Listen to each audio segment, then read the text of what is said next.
Hey guys, what's up? Marc-e-b here. Welcome to another episode of Marc-e-b's Gaming Seat. Now today I'm going to cover a few bits in this episode. I was going to say there wasn't going to be any gameplay. There is going to be gameplay. This is mainly going to be an Assassin's Creed Syndicate unboxing. I got this beast delivered today. And yeah, so I'm gonna do an unboxing of this. It's all sealed, I haven't opened it or anything, so I thought it'd be pretty cool to actually make an unboxing video. If it turns out crap, I just won't do any more. I mean, unboxing videos are kind of random. You just watch people opening their own stuff and whatnot. But I'm going to talk a bit about Assassin's Creed. I'm going to talk a bit about the Manchester event that I went to a couple of weeks ago, and hopefully you guys saw the video last week. If you did, please go and check it out. I'm going to talk a bit about that, and I'm going to kick it off though. It is really cool. I got this Mario. I got this 3D Mario effect kind of poster thing, and I only just realised today, just as I was setting it up, that it's the exact thing of the cover of the game, which I thought was really cool. I thought it was like a random kind of Mario Kart 3D picture thing, but it's actually of the case cover art. So I thought that was really good. I'm super stoked about that. That was one of my little treats I got myself from the Manchester event. Now I want to talk about this because if you saw the video last week, like, I did with it what I could. It was all filmed on a GoPro. That's how I'm doing all of my film and all of my footage. That's how you see the wide angle lens, and I've got a mic plugged into it. And the one thing that you really realise with GoPros is that in the dark, when you get inside a building where there's no natural light, they don't hold up very well. You know, they are 1080p cameras, and outside the shots look absolutely lovely and crisp. But yeah, sorry, I guess. Should I apologise? Yeah, the footage quality wasn't the best, and it's a shame because I got some I really like the interview I got with the Pixel Bomb developer Phil, and I was chatting to him before then as well, like before we did the interview, and he was a super cool guy. I'll speak about that in a minute, but yeah, I really wanted to get that camera quality thing out of the way because I'm OCD with that kind of stuff, and it really kind of it grinds my gears, I guess you might say, when kind of you capture stuff and then you get it all home and you load it up and then you see the true quality. So the one thing I am going to say is I'm really going to look into maybe getting some good solid indoor video editing, well, not video editing equipment, but a camera, something that can do really well in light, maybe with a big light of itself, which I could use while I'm interviewing people and stuff. I'm definitely going to look at getting something like that for my next live event that I go to, whether it's the Play event again next year, or if I even go to something like Comic-Con up in London, or anywhere that I keep my ear to the ground, anywhere where there's these kind of game events and stuff. I'm going to try and get myself out there to show you guys a bit of that. I really did enjoy it. You may have noticed the Dark Souls 3 thing. I mean, some would say I probably gave up a little too easy. I got in line to play Dark Souls 3. I was actually pretty excited because I just completed Bloodborne. Well, not just completed. I platinumed it like couple of months earlier, but I was still buzzing off of that game, and yeah, so I was kind of really excited to, you know, try and be one of the first people in the UK to get their hands on it and to play the game. But we only had one day there. It was coming to about midday anyway, and I got in line, and yeah, I heard some people talking in the reps and stuff, and they weren't turning people over quickly. You know, they really were. Excuse me. They were sitting them down. People were having a good half hour kind of go on this thing, and they had probably, I think I counted I think it was about 15 or 20 consoles lined up. So I was at least 35 people deep, like minimum. I think I was just kind of fleetingly counting, and I went nowhere for the best part of 20 minutes, so I just kind of said, stuff this. I saw the bar in the corner, I went around and got myself a beer, and then I said if maybe the queue went down towards the end of the day, I would have gotten in there and played it, but it just never did. I never saw the queue move, I never saw people rotating. I just missed the timings and things like that, but hey ho, I managed to I just stood behind a couple of guys and just watched them playing, and my initial impressions was that it's just Dark Souls. I mean, yeah, next gen, it looks good, but it looks Bloodborne good.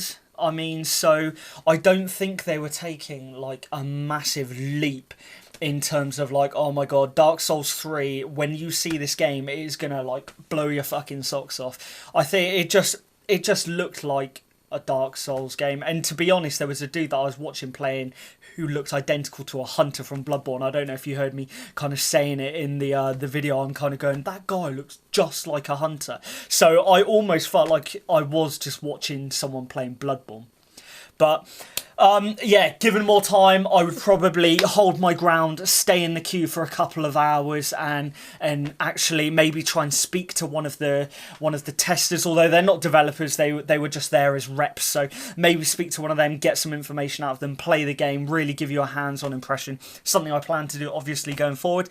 The interviews, they were completely off the cuff. It was so funny, and you'll notice my mic as well. It was a selfie stick with this is a little clip-on mic that I have, and at the moment I'm using my GoPro suction mount as like a mic thing, but I wrapped this around a selfie stick. So people must have just been like, what the fuck is this guy on? I was just there like, he's waiting for me to get a selfie with him or something at the end of the interviews. But yeah, I went into those completely blind. I was very surprised, but in a good way, that the developers and the interview that I had with Sam as well, you know, they gave me the time to kind of film them, ask them the questions, and get some information out of them. And I was a bit, you might notice in the Pixel Bomb interview, like after he kind of explained what the game was, I was kind of there going, wow, and I was in my head like, shit, next question, next question. So I'm going to probably write down a list of things that I would ask specific people. I really wanted to interview some cosplayers. There was a Cloud and an Ares. Oh my god, they looked absolutely stunning, and I passed them the first time, and it was right as I got in the arena, so I was a bit nervous, not really wanting to just kind of jump in people's faces. And halfway through the day I said, I want to find these people again, because I really wanted to get a quick interview with them and ask them about their costume designs. How long did it take to design? I mean, how big a Final Fantasy VII fans are they, and this kind of thing. Are they excited for the remake that's going to be coming out? But alas, I never saw them. I'm going to shove them on the screen for you, because they look so cool. And the dude who played Cloud, his sword was just stunning. The detail that he'd put into the sword was really, really cool. I was super stoked to see that little couple kind of mulling around. What else?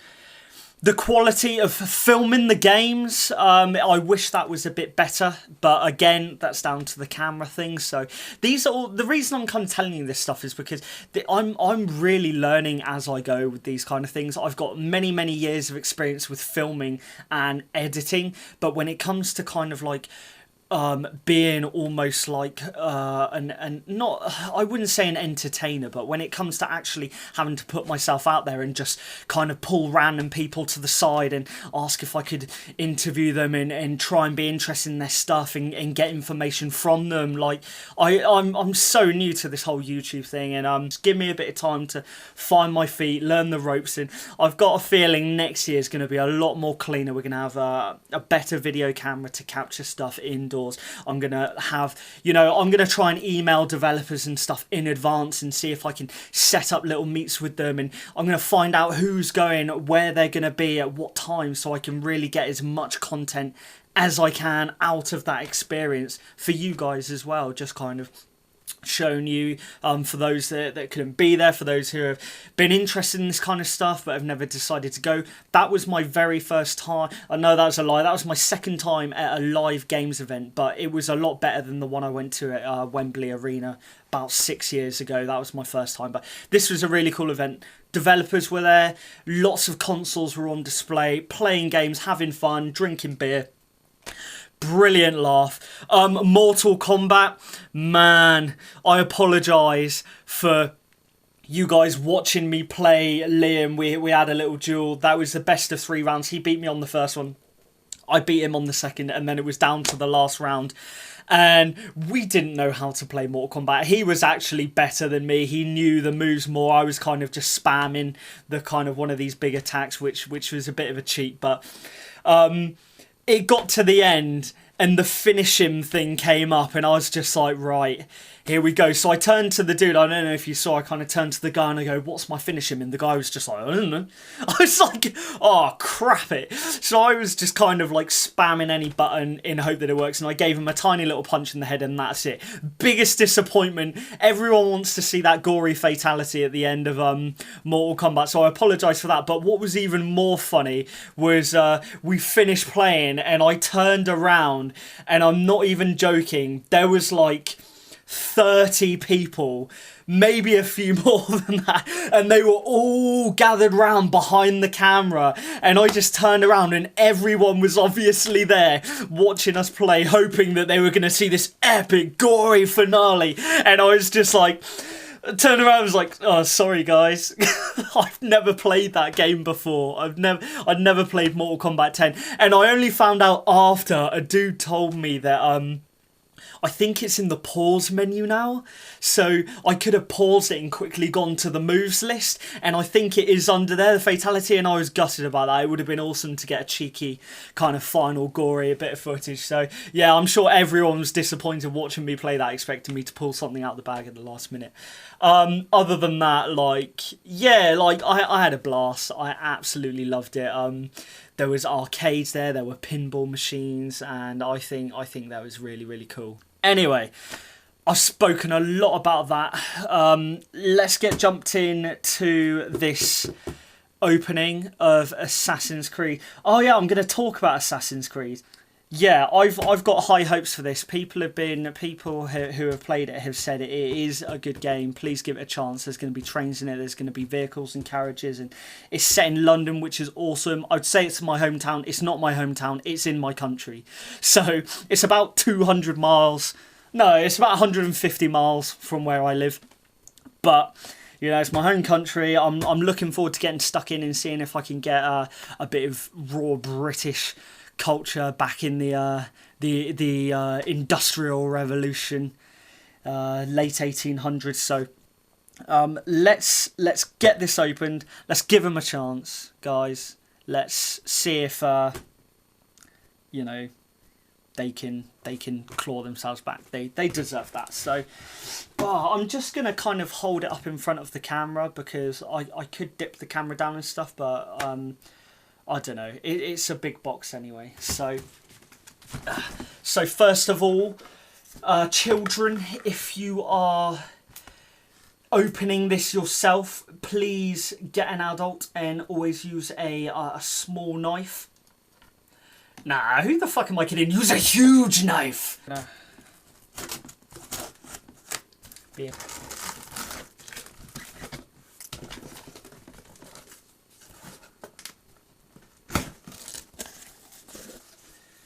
Okay, so the first part of the Ubisoft Special Edition is a piece of cardboard. You have to pay extra for that, I think. Yeah, it's kind of like a season pass. So we got the game. So I've just got the standard game here. Oppression has to end. Now, a little bit of information about these special editions. You know how I feel about microtransactions, season pass, locked on disc content, things like that. I've always gotten the special editions, and for those of you even bothered to pay attention to like my backgrounds and things like that. I love toys, I love collectible stuff, so I've got every single one of the big editions from Assassin's Creed 1 right the way up to this one here, and it's something I'm quite proud of, to be honest. And people always bitch and go, if you hate microtransactions, you should hate, you know, paying however much for a big plastic toy. And nah, they're two completely different things.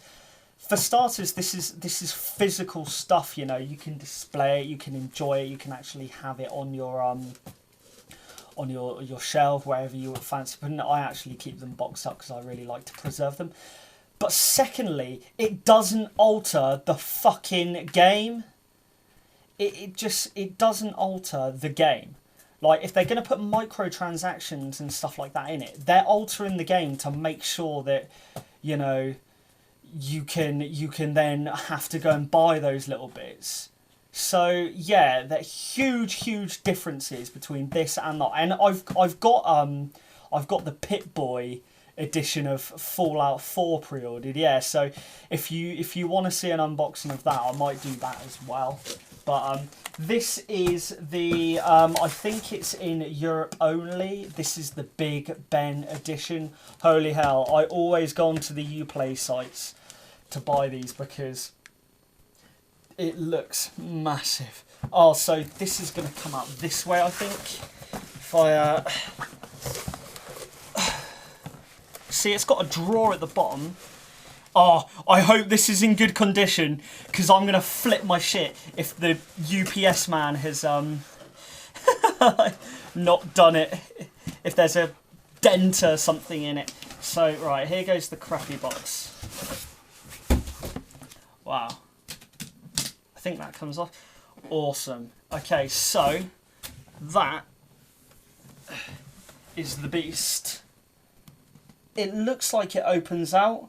It's the Big Ben edition. You can only get this on... Oh, look, so...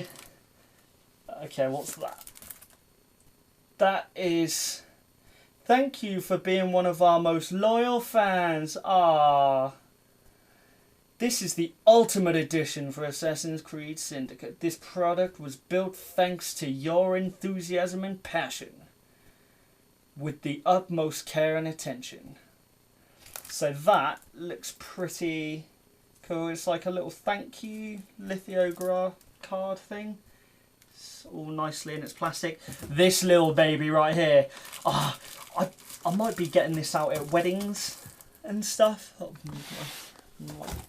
So this should have come with the Black Flag special edition, effectively.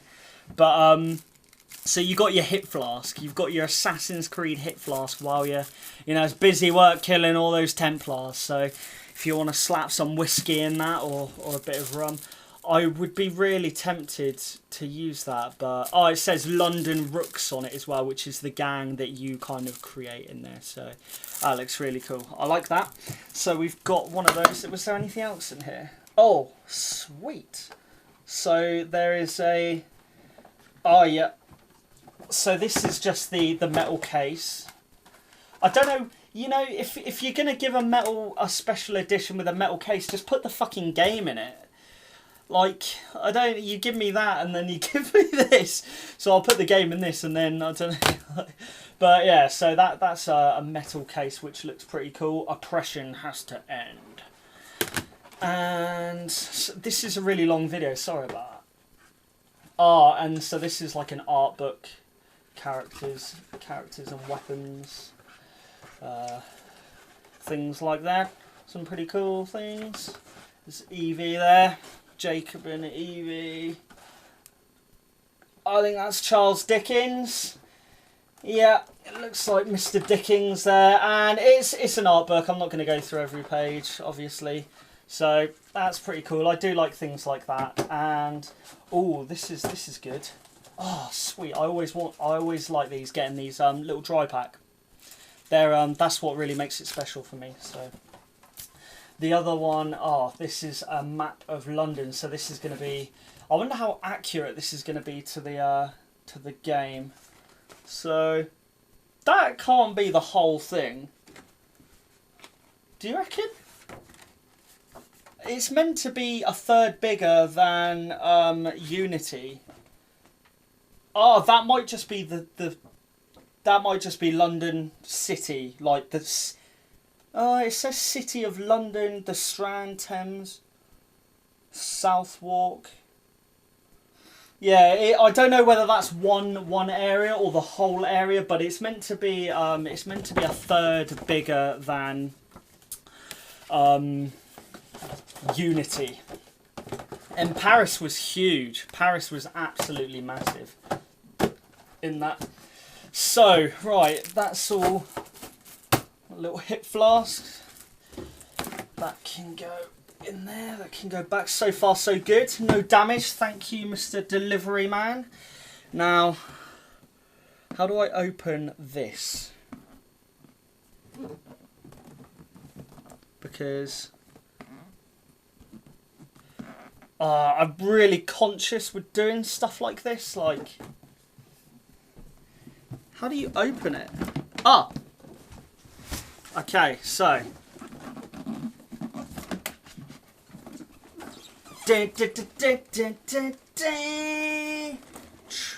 Okay, so it opens like that, and then look at that, man.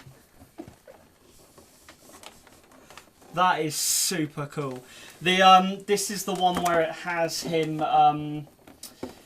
like with the clock cogs and stuff behind it. You can only get this on the Uplay site, so that's the figure in there, which I think looks sweet.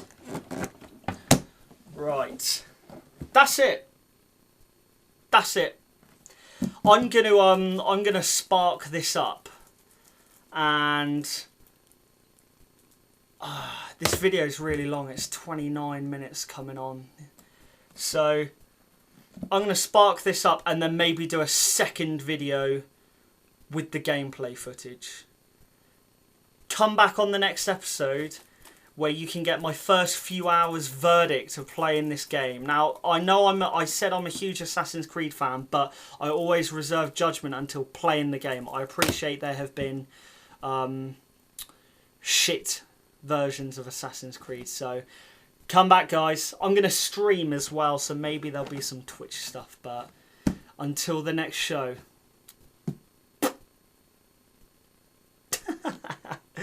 This beast is fucking stupid.